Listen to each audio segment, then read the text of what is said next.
It is a battle of nerves between the rival camps of AIADMK General Secretary Sasikala Natarajan and Acting Chief Minister O. Paneerselvam. Tamil Nadu's Education Minister Mafua Pandeyarajan has joined the OPS camp now. This has come as a huge blow to Sasikala, as Pandeyarajan was one of her staunch supporters. He tweeted his change of heart, saying he will go with the collective will of the people. Pandeyarajan faced quite a bit of wrath on social media earlier for backing Sasikala. Two other AIADMK MPs, PR Sundaram and Ashok Kumar, also expressed their allegiance to O. Paneerselvam.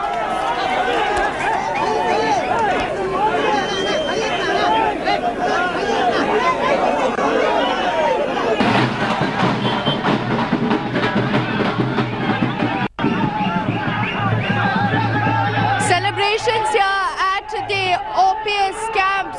Celebrations taking place here at the OPS camp. A number of supporters coming together. You see fireworks also, firecrackers being burst here. Hundreds of them who've now turned up here to show their support for O. Paneerselvam. Many of them making their way into the Chief Minister's residence. This is minutes after Mafua Pandeyarajan turned up here to express his support with O. Paneerselvam. For his supporters, this is a big victory. They believe that this is more or less done, that their Chief Minister O. Paneerselvam will continue as the head of the state. Look at the number of people who've turned up here. Firecrackers being burst. A lot of people coming together, waving the AIADMK flags here at O. Paneerselvam's residence at Greenways Road. We've never seen this kind of support really pouring in over the last many days. We've been reporting from here at India Today. People of Tamil Nadu celebrating now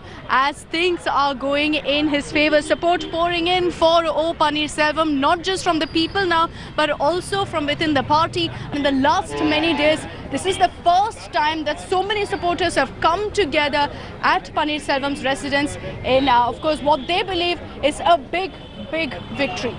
And let's now cut across live to Chennai, where my colleague Akshaya Nath is on the ground tracking this big political development that we just informed you about. The possibility of Sasikala paving the way for another chief ministerial phase from her camp of loyalists. Akshaya, what are you hearing on this? We are seeing that there are a lot of people who have gathered outside the Raj Bhavan.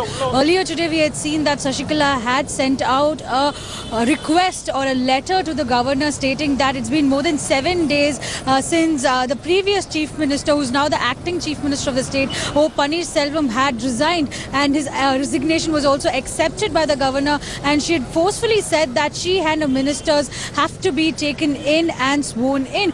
Today, right now at the Raj Bhavan, Smita, you can see that there are a lot of Polish officials who have gathered, and the security is only tightening over the last couple of hours, and we are hearing that Sasikala has already been to the Golden Bay Resort and is talking to all her MLAs who are supporting her there, and she's also been requesting a few of them, and we're being told that she's trying to convince them to come back here and meet the governor and make him understand what actually is the feeling of all these MLAs out there. But one thing, Smita, is very certain that governor has still not given an appointment.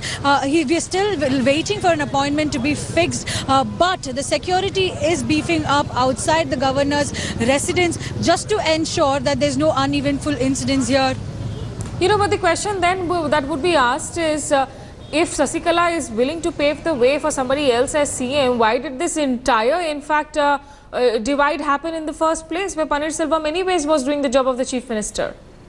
Well, Smita, till now she had not realized the kind of reaction that is happening in the grassroots level from the public side as well. It's seen that in the last 7 days, the kind of incidents that have happened here, there's a huge number of people flocking at O. Paneerselvam's residence, MLA switching side, and these kind of factors have made Sasikala rethink what if another MLA or another leader from the AIADMK is projected as the chief ministerial candidate. Will there be a support then, is the big question. Many of them who had rejected her was quoting about how she has never held any administrative post. She's only been a person shadowing J. Jayalalitha, but she's never been an MLA or an MP and does not know the rules and regulations and how to go around with the daily affairs of the state. So that is one reason that many people had against Sashikala. So she's trying to correct that factor to at least see if then the grassroots level workers as well as the general public might support her, Smita. Akshay, you know, we also learned that when Sasikala Natarajan reached the Bay Resort to meet her MLAs who are reportedly supporting her, there were some anti-Chinnamma protests outside. Can you tell us a little more about what is happening on the ground in terms of people who are protesting Chinnamma's elevation? Well, Smita, we've been seeing that outside the Golden Bay Resort. Even I was there yesterday, and what we had been able to understand is that most of these people who are living in and around the area are not so pleased about the factor that their MLAs have been brought down there. And many of them whom we had spoken to at different timing by different reporters, the kind of reaction that we were getting is our money, the tax money is being wasted and there's no proper governance happening. And right from the time that Chief Minister J. Jayalalitha passed away, there hasn't been any proper administrative work that is going on. It's all about the internal party politics, and most of them see that Sashikala is one of the factors why this has happened. And yes, and because of this, many of them had come out, and we're told that they were staging a protest saying Chinnamma go back, and many of them raising anti-Chinnamma slogans. And this was one factor that we had seen outside the Golden Bay by the general public. But it needs to be wait and seen. Will she be coming to the governor's residence here along with her MLAs, or will there be more people jumping the ship, Smita? Okay, Akshay, do stay with us. We'll continue to keep coming back to you. But let's just take the viewers through what happened earlier. The Tamil Nadu political slugfest, which is clearly deepened after Tamil Nadu Education Minister K. Pandeyarajan joined the Paneerselvam camp. AIADMK General Secretary Sasikala Natarajan reached the Golden Bay Resort, in fact, after paying another visit to Jayalalitha's memorial some time ago. She is still in that meeting with her party MLAs. Sasikala is being accompanied by K.A. Sengotaya, who has replaced E. Madhusudanan as party's presidium chairman after he switched over to the O. Paneerselvam camp. Before meeting the AIADMK MLAs at the resort, Sasikala was greeted by local residents outside the resort angrily protesting about problems including power cuts and water scarcity. What is interesting is that these MLAs were apparently handed over fresh white shirts before that meeting with Sasikala Natarajan.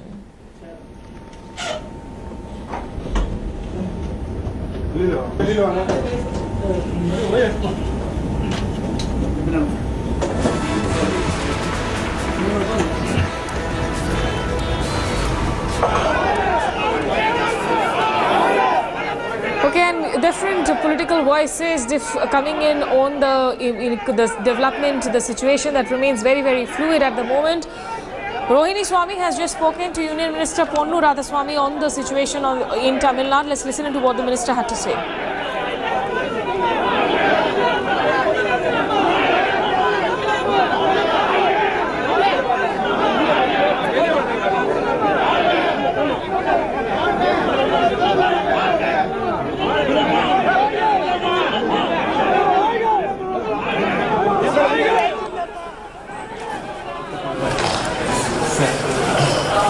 The reason we are asking is because of the situation that is happening in Tamil Nadu. As a party, are you observing it? Do you think the stand taken by the governor also is something that should be looked at, because he's saying let the verdict come and then we can take a call? I think he is not waiting for that. The situation is the word of our governor is going to decide the fate of the state. So because of that, he is taking some time. He has to get the opinion of the legal side. After that, he will decide. But Mr. Mafu Pandeyarajan, who was with the Sasikala camp, who has now moved to the O. Paneerselvam camp, he was saying that there is no pressure on Mr. Paneerselvam, either from the BJP or the DMK or the Congress, and that is why they've decided to go with him. But is the BJP, what is the stand of the party right now? From our side, we are not bothering about all these things. It is their problem. They have to decide on their party affairs. We are not for that. Are you looking? Sasikala has written a letter to the governor today asking to speed up the process. Do you think He will decide, governor will decide. There is no need to tell the governor to do like that or to do this. He will take his own decision. He is capable of that. But do you think that there's some kind of pressure that she's trying to mount because she wants to do things really fast before the DA case comes up? I don't know. Sir, is BJP playing OPS stunt? Already I told this. We are not for anybody. They have to decide. It is their own party's decision. If somebody wants to go this side or that side, then they will go. We are not pressurizing or we are not guiding anybody. But the turmoil in the state itself shows that there is a voter turnout, the kind of support from the vote bank to OPS, but the MLAs to Sasikala is confusing the state of politics in Tamil Nadu. Never has Tamil Nadu seen this kind of a situation where they're now possibly even looking at a split in the AIDMK, isn't it? It is. And you all have been closely monitoring. Nothing is tested. Nothing is tested. The problem is there. Everybody is waiting for the decision of the governor. Okay. After that only we can say anything. Will there be a stand from the BJP at that time at least? Thank you. Okay, so questions being thrown in to Union Minister Ponnu Radhakrishnan Rohini Swami in a conversation with him, refusing to comment much on the governor's role, saying that the governor, of course, is taking his time and he will be the best man to make the decision. But clearly, this political slugfest has deepened between Paneerselvam camp and Sasikala Natarajan's camp. There have been crossovers and switches too.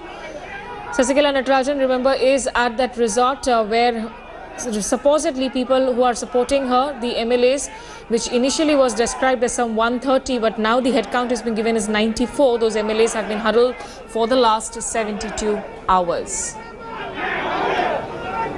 So will Sasikala really pave way by putting forward another name for Chief Minister? How will this entire political saga end is something we are closely tracking here on India Today. The war for the Tamil throne continues to be intensified. We are learning now that senior AIADMK leader Ponnaiyan has come out in support of O. Paneerselvam as well. This on a day when we also saw the state's education minister, popular face in the, of course, cabinet, Pandey Rajan, who also switched allegiance to O. Paneerselvam. And this is happening at a time when Sasikala Natarajan is in that meeting. You can see those visuals on your television screen with the MLAs who are huddled into the Golden Bay Resort in Kanchipuram. But this is AIADMK founding member Ponnaiyan. So this is another senior face and it's a blow to Sasikala camp, wherein a senior face has crossed over and has said that their allegiance is now for O. Paneerselvam.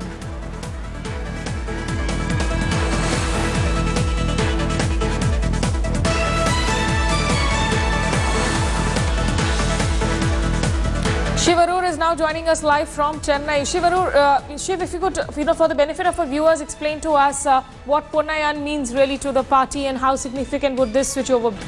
Well, it's another big switchover because what Ponnaiyan represents is, being one of the founding members of the AIADMK, Smitha. We've already seen that, happen in a steady flow, starting with Madhusudanan. Then we've seen Mafoy Pandyarajan crossing over. You've got other senior leaders like Dr. V. Maitreyan, who's a member of parliament, who was one of the early persons to actually cross over.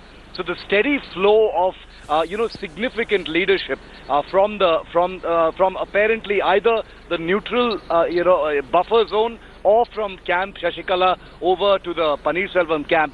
Holds a lot of weight, not just in terms of morale for the Paneerselvam camp, but also as damage to the Sasikala camp. Remember, things are rapidly in flux right now.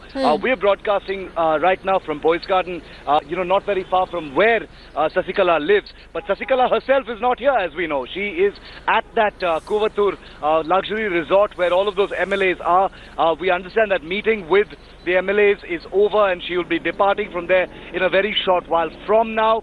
where she's headed remains shrouded in mystery, Smita, because, we don't know if she's going to be heading to the Raj Bhavan or to the Marina Memorial of Jayalalitha or back here home. So there's tantalizing, enigma over what happened at that meeting, because that could be the difference between who will be the chief minister next and Right. who will not. But as far as Ponnayan is concerned, he only represents what appears to be the inevitable at this time. Very significant, influential leaders in the AIADMK choosing to go with OPS. Shiv, how are the people on the street that you're talking to looking at the development, especially the party cadres? Because Pandya Raj switched allegiance to Paneerselvam is still hoping that this is not an 80s scenario where the party splits down vertically and the DMK gains to benefit. So what are people talking about it? Very good question. I can be very honest with you as a reporter. Smita, we've met cadres on both sides and we've met cadres who are virulently, pro Sasikala and virulently pro OPS also. So, that split is very apparent depending on where you're actually broadcasting from and who you're speaking to. Just last night when all of those adverse that adverse sentiment was in the air from the governor's office about the direction he would probably making his decision on, there was still a huge number of people, outside Vedanalayam showing their support for Sasikala. So in terms of public support, we could probably call it on OPS for the moment. But as far as cadre support is concerned, I think there are divisions there as well.